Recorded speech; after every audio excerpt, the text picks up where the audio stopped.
Hi, I'm Judy Richards, and I would like to welcome Sarah Greider, Democratic nominee for Senate District 13. Hello. Hello, thank you for having me.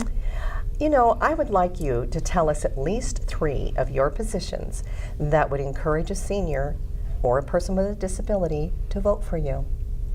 Well, given that I work in a special education at Newburgh High School and that I've cared for elderly folks in a senior foster home, I have a sort of unique experience that I've been touched by these communities particularly and worked with them.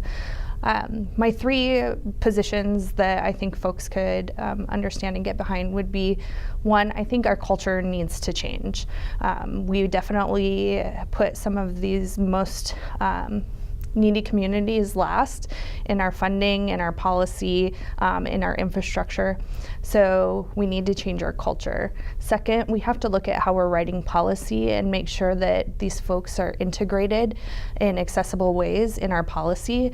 And 3rd, we have to look at how we're building our infrastructure and communities to make them more accessible.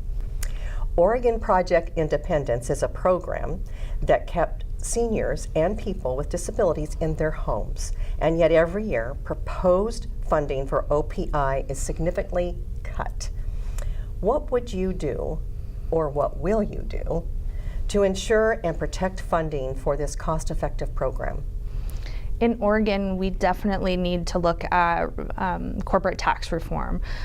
There's sustainable funding streams there that we can use to help fix some of our biggest gaps in funding for some of our most essential programs.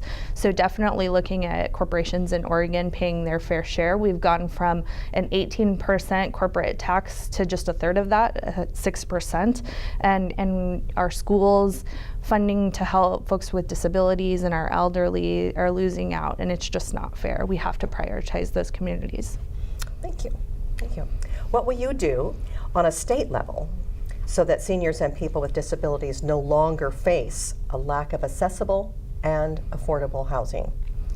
As I talked about before, changing the culture will definitely change how we prioritize these communities, and looking at beforehand and being proactive in writing policy that integrates and makes accessibility choices for everyone, sustainable funding streams, and also looking at being more open to things like accessibility or accessory dwelling units, the small houses, things like that, and breaking down barriers so that families have more options.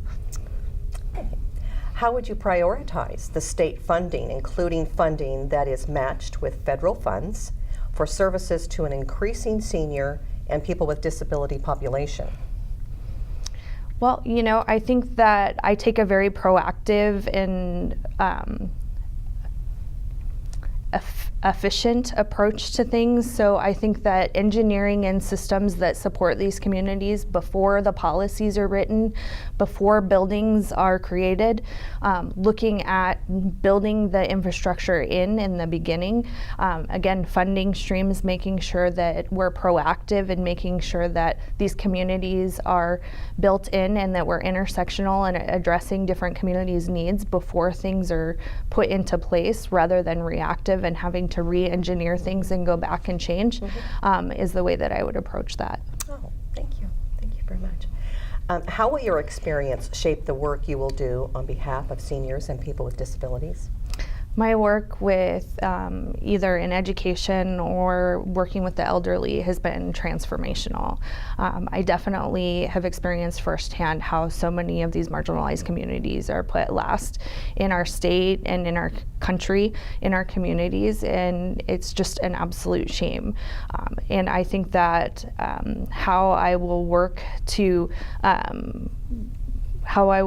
address the needs of those communities is as I do the work in my classroom and as I do the work with the elderly in the care home that I work part-time at, is putting them first and treating them like a member of my family and making sure that they're not left behind. I see. Well, thank you so much for sharing today. Thank you. This is Sarah Greider, and she is the Democratic nominee for State District 13. And I want to thank you for joining us today. Thank you.